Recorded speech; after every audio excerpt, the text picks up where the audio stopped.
कहानी के शुरुआत में हम हमारे हीरोज को देखते हैं, जहां उनके प्लेनेट में जब किसी चीज का संकट आया तो सीरियल हमें बताते हुए कहती है कि जिस प्लेनेट में हम रहते हैं यानी क्रिप्टन में, वहां मुसीबत आने पर हमारे पेरेंट्स हमें किसी दूसरे प्लेनेट पर भेज दिया करते थे ताकि मेरी और मेरे भाई काल की जान बच पाए। और इस बार भी जब संकट और मुसीबत हमारे सिर पे थी तो जैसा कि हमारे पेरेंट्स हमेशा किया करते थे, इस बार भी उन्होंने हमें बचाने के लिए मुझे और कैलेल को पोर्ट्स के जरिए क्रिप्टन से दूर दूसरे प्लेनेट पर भेजना चाहा ताकि क्रिप्टन में जो खतरा और मुसीबत आई है उससे बचा जा सके। और जैसे ही सीरा और कालेल का पोर्ट थोड़ी ही दूर गया, उसी समय क्रिप्टन पूरा ब्लास्ट हो जाता है और जितने भी लोग क्रिप्टन पर रहा करते थे सारे मारे जा चुके थे। उस ब्लास्ट में कैरेल का पोर्ट तो बचकर अपनी लोकेशन पर पहुंच गया था, और दूसरी ओर सेरेल का पोर्ट रेडिएशन से टकराकर सीधा गलत लोकेशन वाले प्लेनेट पर जा गिरा और वहाँ टाइम कभी भी आगे नहीं बढ़ता था। और इस प्लेनेट में फंसते ही सीरियल की उम्र बढ़ नहीं पाती, वो छोटी की छोटी रह जाती है। लेकिन उसका भाई कैलेल जो अपनी सही लोकेशन में था, वो समय बीतने के साथ बड़ा हो चुका था, जहाँ 23 साल बाद वो अपनी बहन सीरियल को ढूंढने में लग गया। और फाइनली जब उसे अपनी बहन मिली तो वो उससे उम्र में काफी छोटी थी और कैलेल अब कोई आम आदमी नहीं बल्कि सुपरमैन बन गया था। वो अपनी पावर से दुनिया की रक्षा और बुरे लोगों का खात्मा करते रहता था, और सीरियल को बचाकर वो उसे पृथ्वी में एक फैमिली के पास छोड़कर चले जाता है, क्योंकि वो खुद से सीरियल का ख्याल नहीं रख सकता था। उसे दुनिया को बचाने के लिए और भी काम करने थे, तो सीरियल की जिम्मेदारी वो एक फैमिली को सौंप देता है, जहां उस फैमिली में पहले से ही एक बेटी थी जिसका नाम योन है, और योन को एलियंस और स्पेसशिप के बारे में जानने की काफी इच्छा लगी रहती थी। तो इससे उसकी दोस्ती सीरियल से बहुत जल्द हो जाती है, और देखते देखते समय बीतता गया और सीरियल अर्थ पे रहकर बड़ी होने लगी। अब उसकी उम्र भी आम इंसानों की तरह बढ़ती थी, और इस समय वो एक न्यूज एजेंसी के लिए काम करती है, जहां वो तन मन धन से काम करती थी। उसके पास अनोखे लेवल की पावर से तब भी वो एक आम सा जीवन जीने को प्रेफर करती है, क्योंकि उसका मानना था कि मेरा भाई काले तो पहले से ही दुनिया की रक्षा कर रहा है, तो वो इस काम में क्या ही उसकी मदद करेगी। ऑफिस में सीरियल का वेंस्टर नाम का एक क्लोज फ्रेंड भी है, जिससे कि वो काफी सारे बातें किया करती थी, पर उसने वेंस्टर से अपने पावर्स के बारे में छुपाया हुआ था, और वो बस वेंस्टर से नॉर्मल बातें और इधर उधर की ही बातें करती थी ताकि वेंस्टर उसके बारे में ज्यादा कुछ ना जान पाए। साथ ही किसी को भी सीरियल के पास्ट के बारे में कुछ भी पता नहीं था। थोड़ी देर बाद सीरियल के बॉस ऑफिस में आई, जो किसी भी एम्प्लॉय से अच्छे से बात नहीं किया करती थी। अक्सर तो वो सीरियल को हर काम में टोकती रहती थी। उसका पहले टारगेट बस सीरियल ही होती है। वो सीरियल से ऑफिस में काम करवा के अपने पर्सनल काम ज्यादा करवाती थी। इस बात से सीरियल को बहुत गुस्सा आता था, पर अपने बॉस के सामने वो कुछ बोल नहीं पाती। उसे मजबूरन अपने बॉस की हर बात माननी पड़ती, और इस बार उसके बॉस एक काम देती है उसे एक न्यूज छापने के लिए। नया फोटोग्राफर से सारी फोटो जल्द से जल्द ऑफिस में लानी है, तो वो चुपचाप अपने बॉस की बातों को पालन करके फोटोग्राफर के पास से जब फोटोज लेने गई, तो वो फोटोग्राफर जिसका नाम टेल था, वो कहता है कि अगर तुम्हारी बॉस को फोटोज चाहिए तो उन्हें थोड़ा इंतजार करना पड़ेगा। और जब सीरियल को पता चलता है कि ये फोटोग्राफर और कोई नहीं बल्कि टॉल है, जिसने कि सुपरमैन की बहुत अच्छी अच्छी फोटोज खींची थी। साथ ही टॉल सुपरमैन का काफी अच्छा दोस्त भी था, इसलिए जब भी सुपरमैन दुनिया को बचाने या फिर कोई भी हीरो वाले काम करता था तो टेल उसके आसपास रहकर उसकी काफी अमेजिंग फोटोज क्लिक कर दिया करता था। फिर सीरियल जब टेल के ऑफिस में एक फोटो को देखती है जिसमें कि सुपरमैन लोगों को बचा रहा था, तो ये देखकर सीरियल बहुत खुश हुई, क्योंकि ये फोटो पूरी दुनिया में बहुत वायरल थी, जहां इस फोटो से लोग सुपरमैन को जानने लगे थे। और यही कारण था कि टेल भी इस फोटो के जरिए सुपरमैन का दोस्त बना था। वो देखता है कि सीरियल इस फोटो को देखकर बहुत खुश है, इसलिए वो ये फोटो उसे गिफ्ट कर देता है, जिससे कि सीरियल और भी ज्यादा खुश हो जाती है। उसके बाद जब सीरियल अपने घर पे थी तो सीरियल योन को कुछ काम करने के लिए अपने रूम में बुलाती है। दरअसल आज सीरियल की किसी आदमी के साथ ब्लाइंड डेट थी, और उसे समझ नहीं आ रहा था कि वो क्या कपड़े पहने। वो ब्लाइंड डेट पे जाने से पहले बहुत नर्वस फील कर रही थी, और वो योन से भी पूछती है कि मैं कैसे पेश आऊँ, जिससे कि वो ब्लाइंड डेट का लड़का मुझे एक ही बारी में शादी के लिए प्रपोज कर दे। वो इस डेट को एकदम परफेक्ट बनाना चाहती थी, पर उल्टा योन कहती है कि तुमने मुझे इस काम के लिए इतने दूर से बुलाया। उसे किसी काम से आउट ऑफ स्टेशन जाना था, मगर वो यहाँ आकर सीरियल के इस झंझट में फंस गई। सीरियल उसे इमोशनली कहती है कि तुम्हें तो पता है कि आजकल मेरी लाइफ कैसी चल रही है। एक तो मेरी बॉस हर समय बस मेरे पीछे ही पड़ी रहती है, जिसके चलते मेरा मूड बस खराब रहता है, और जब आज मुझे टाइम मिला अपना मूड ठीक करके डेट पे आने का, तो मैं इस दिन को खराब नहीं कर सकती। और यह बातें सुनकर योन भी उसकी मदद करने के लिए तैयार हो गई थी, जिसके बाद वो सीरियल को बहुत सारी बातें बताती है कि कैसे उसे अपनी ब्लाइंड डेट पे बातें करनी है और क्या करना है। फिर वो एक सुंदर सी ड्रेस निकालकर सीरियल को दे देती है और कहती है कि ये ड्रेस तुम्हारे ऊपर जच रही है, और इस ड्रेस में तुम अपने ब्लाइंड डेट के लड़के को आसानी से पटा लोगी। फिर अपना पूरा काम करने के बाद योन भी अपनी जॉब के लिए देश से बाहर चली गई, और रात को जब सीरियल अपने ब्लाइंड डेट पे गई तो सब उल्टा ही हो रहा था। जो लड़का उससे मिलने आया वो सीरल के कपड़े और उसका फॉर्मल नेचर देखकर वहाँ से जाने का बहाना ढूंढने लगा। और सीरल भी समझ गई थी कि इस लड़के को मेरे ऊपर कोई इंटरेस्ट नहीं है, इसलिए वो यहाँ जल्द से जल्द ही चले जाएगा। और होता भी कुछ ऐसा ही है।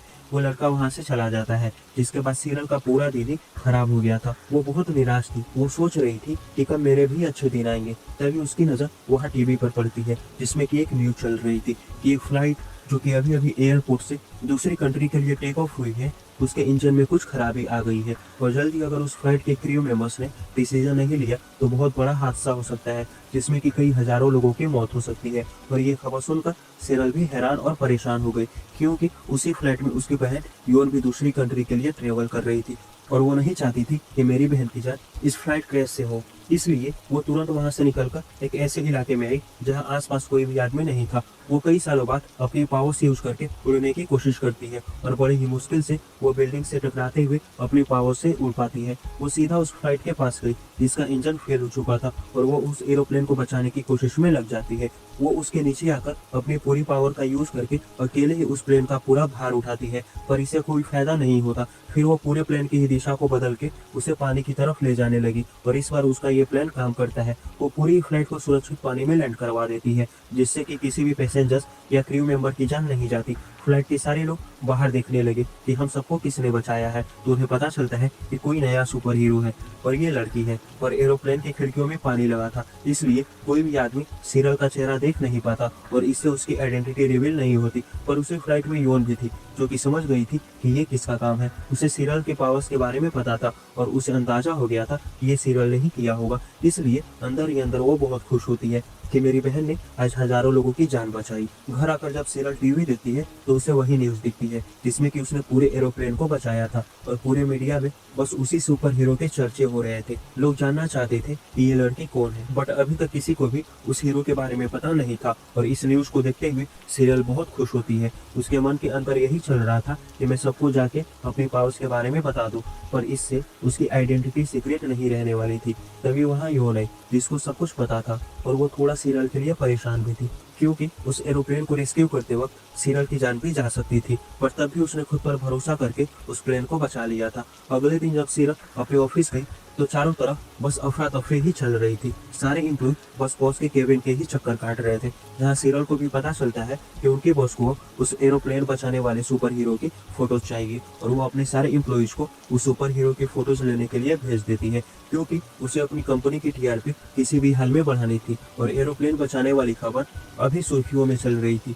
तो इससे अगर उसकी कंपनी किसी भी हाल में उस सुपर हीरो की फोटोज क्लिक कर ले तो कंपनी बहुत प्रॉफिट में जा सकती थी। और ये सब जानकर सीरल थोड़ी परेशान हो गई। वो सीधा विंस्टन के पास जाकर उसे अकेले में टेरेस पे कुछ बात बताने के लिए बुलाती है और विंस्टन जब उसके साथ अकेले में था तो सीरल उसे अपना सारा सच बता देती है कि वो सुपर हीरो मैं ही हूँ, जिसने कि कल रात उस एरोप्लेन को बचाया है। पहले तो विंस्टन उसके बातों पर विश्वास नहीं करता और वो सोचता है कि जरूर सीरल मेरे साथ कोई प्रैंक कर रही है, मगर सीरल उसे यकीन दिलाने के लिए टेरेस से छलांग लगाकर हवा में उड़ने लगी। और ये देखकर विंस्टन भी हैरान रहता है कि मेरी ही बेस्ट फ्रेंड एक सुपर हीरो है। वो बहुत खुश होता है, जिसके बाद वो उसके लिए हीरो का कॉस्ट्यूम खुद से डिजाइन करता है, ताकि आगे से जब भी सीरल कोई भी अपना मिशन करे तो उस कॉस्ट्यूम को पहनकर उसकी आइडेंटिटी सीक्रेट रह सके। और सीरल भी उस कॉस्ट्यूम को पहनकर शहर में क्राइम रोकना शुरू करती है। वो काफी सारे गुंडों को चुटकी बजाते ही उनकी छुट्टी कर देती है। लेकिन दूसरी ओर जितने जल्दी सीरल मीडिया में वायरल होने लगे, उसके दुश्मन भी उसे जानने लगे थे। वो जून और कैरा की बेटी है। तो कोटेक्स कहता है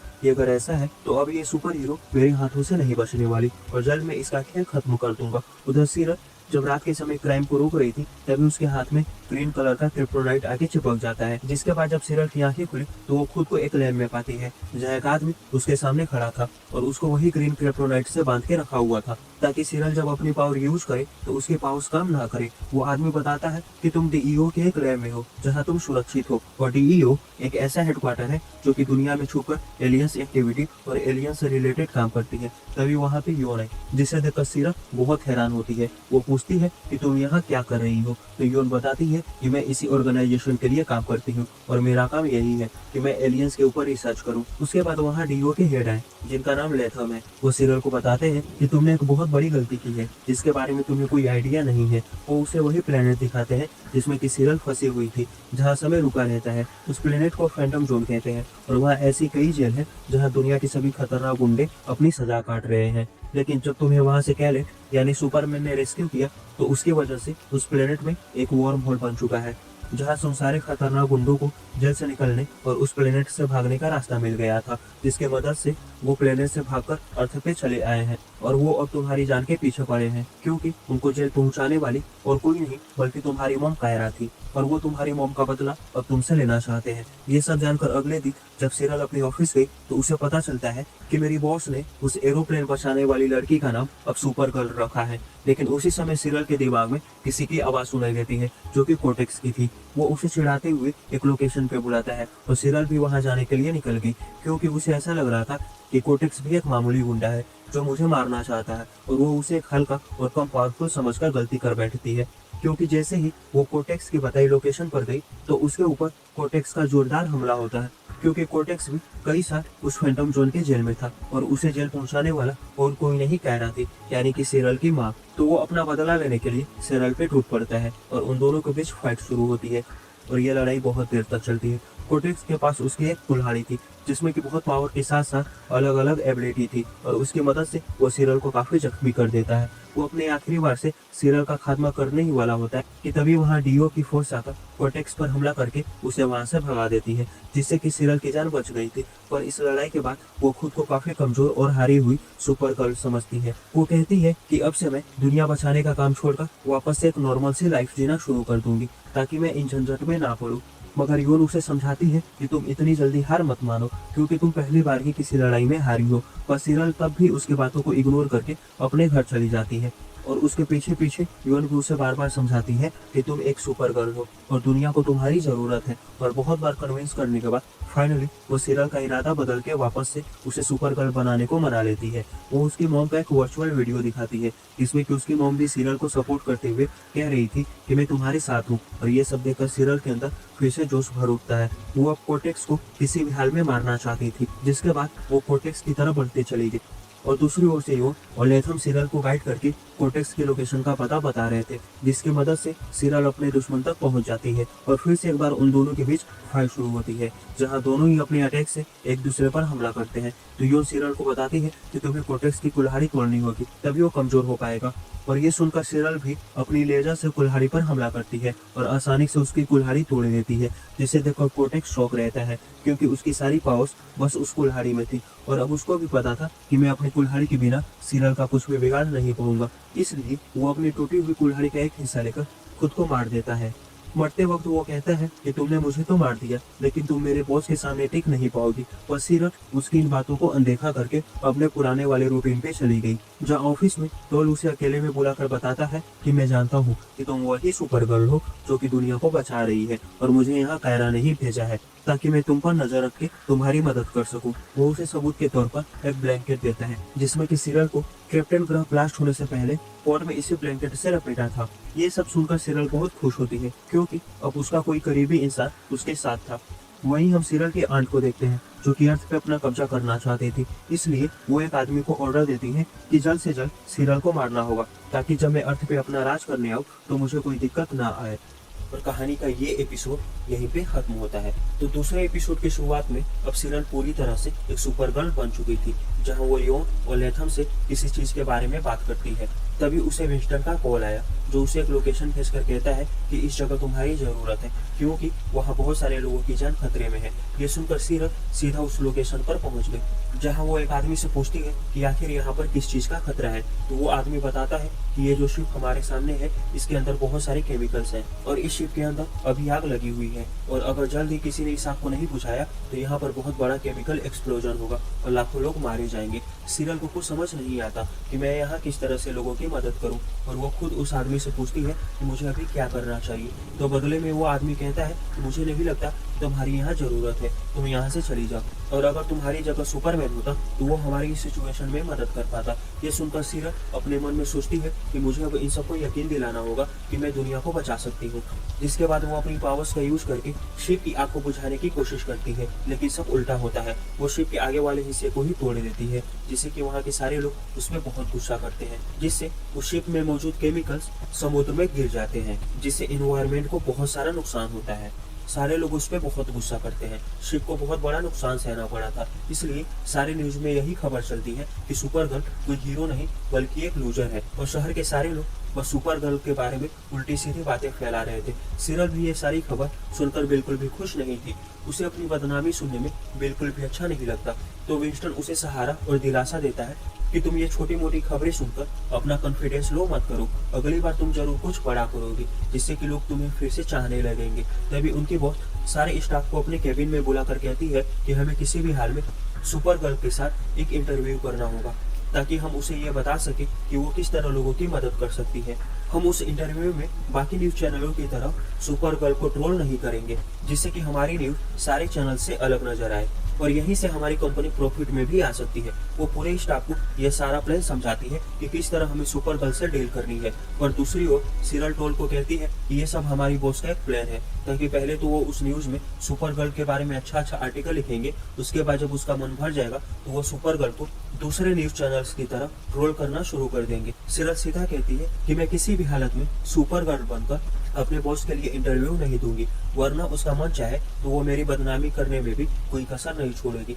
रात को हम एक फैक्ट्री में कुछ वर्कर्स को काम करते हुए देखते हैं, जहाँ एक वर्कर जब अकेले ही फैक्ट्री में कुछ सामान लेने अंदर गया तो उसे एक एलियन नजर आया, जिसे देखकर वो पूरा डर जाता है और वो एलियन भी अपनी ताकत और पावर का यूज करके उस वर्कर को वहीं पर मार देता है। अगले दिन जब डीओ की टीम वह इन्वेस्टिगेशन करने आई तो उनके साथ सीरल भी इस केस को देखने आई थी। तो योन और लेथम सीरल को इस केस को हैंडल करने से मना कर देते हैं, क्योंकि अभी मीडिया में सीरल को काफी ट्रोल किया जा रहा था और इन्हीं हालत की वजह से योन और लेथम सीरल को इस केस में कोई भी इन्वॉल्वमेंट नहीं देते। सीरल जानना चाहती थी कि यह मर्डर किसने किया है, साथ ही उसे भी इस केस पर काम करना था, पर योन और लेथम की वजह से वो चुपचाप वहाँ से जाने का बहाना करती है। तो तभी डीओ की टीम को उस वर्कर की डेड बॉडी में से एक नुकीली चीज मिली, जिसे देखकर सीरल को कुछ याद आता है और यहाँ से सीन फ्लैशबैक में शिफ्ट हुआ, जहाँ सीरल जब छोटी थी तो उसकी मॉम कायरा उसे हेलग्रेमेट नाम के एक एलियन के बारे में बता रही थी, जो कि अपना शिकार करने के लिए इन्हीं नुकीली चीज का इस्तेमाल किया करता था। और ये फ्लैशबैक याद करके सीरल इस नुकीली चीज और हेलग्रेमेट एलियन के बारे में